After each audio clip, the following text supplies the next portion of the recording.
PCC के सदर हैं, उन्होंने आपको आंकड़े भी दिए कि कितनी सीटों पे नेशनल कॉन्फ्रेंस, कितनी सीटों पे कांग्रेस और कितनी सीटों पे हम जो है फ्रेंडली कॉन्टेस्ट करेंगे। ये सब आपके सामने है ना।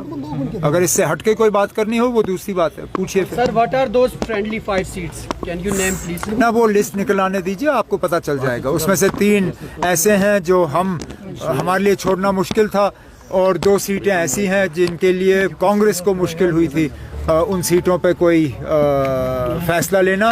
तो इन पे हमने तय किया कि इन पे हम दोनों पार्टियां जो हैं अपने उम्मीदवार खड़े करेंगे। हमारे लिए बीच में अभी शाम को एक और मुसीबत ये बनी थी कि बिना हमें बताए सीपीएम ने देवसर से भी एक कैंडिडेट उठाया था, जिससे कि हमें फिर कुलगाम में परेशानी होती और कुछ वक्त तक ऐसा लग रहा था कि शायद कुलगाम में भी फिर हमें फ्रेंडली कॉन्टेस्ट करना पड़ेगा। लेकिन फारूक साहब ने अभी तारिगामी साहब से बात की और उनसे गुजारिश की कि देवसर से सीपीएम का कैंडिडेट नहीं उठना चाहिए, जिस चीज़ को तारिगामी साहब ने कबूल किया है।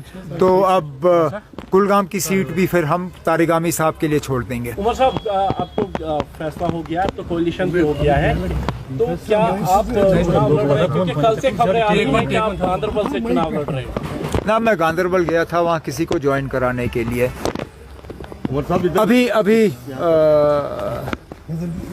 मैं अभी अपने साथियों से इसमें बात कर रहा हूँ। मुझे मैं एक आपने सवाल किया तो मुझे सवाल का जवाब दे दीजिए आप। मुझे एक बात का एहसास है, जिस चीज़ का शायद मैंने पूरी तरह से इस पे मैंने सोचा नहीं था और ये मेरी गलती है।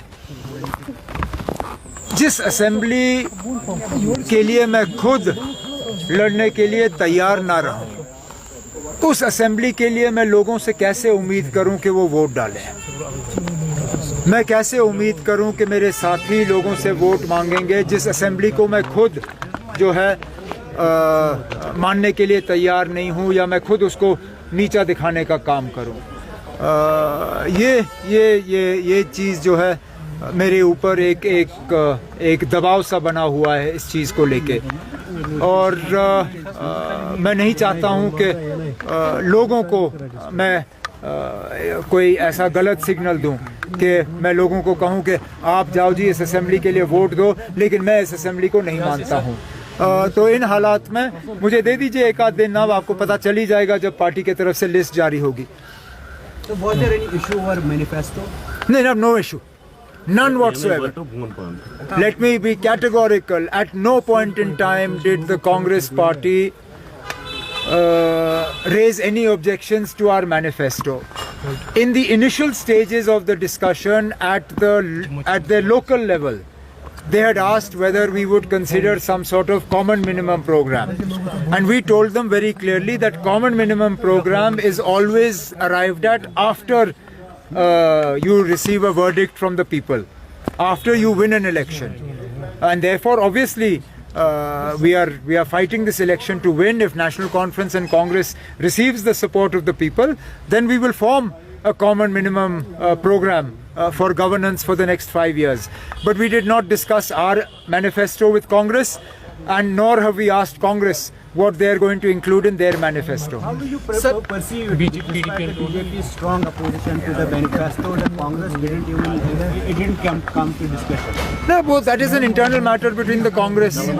How can I force them to discuss something? और बीजेपी के तरफ से तो इस तरह की बातें आनी ही है ना। अब आप लोग को लगता है बीजेपी नेशनल कॉन्फ्रेंस के मैनिफेस्टो पे अपना मोहर लगाएगी? बिल्कुल नहीं। बीजेपी को अपना हाउस जो है उसके तरफ देखना चाहिए। आज जो बीजेपी की हालत हुई, ये पहली, जैसे मैंने कहा, ये पहली बार मैंने देखा है कि बीजेपी ने अपना लिस्ट जारी करने के 10 मिनट के अंदर अंदर उस लिस्ट को डिलीट किया। आज उनके दफ्तरों में कुर्सियां तोड़ी गई, बुरा हाल है उनके दफ्तर में। बीजेपी अपने घर को ठीक रखे, हम अपने घर की तरफ अपनी तवज्जो देंगे। Sir, why PDP is out of the game? क्योंकि आप पैंथर्स पार्टी से बात हुई, CPIM वो भी तो। ये मेरा काम नहीं है इस चीज़ का जवाब देना। इंडिया ब्लॉक में सबसे बड़ी पार्टी जो है वो कांग्रेस है। कांग्रेस ने हमसे बात करना इसमें पसंद किया।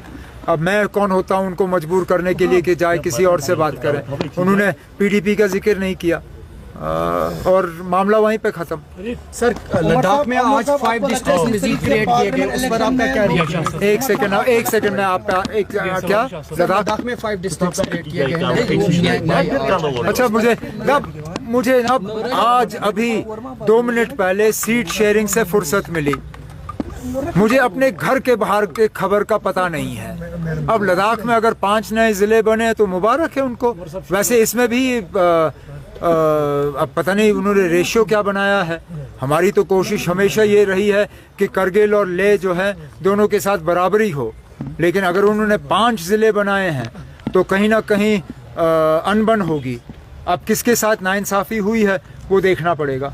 शुक्रिया उमर साहब।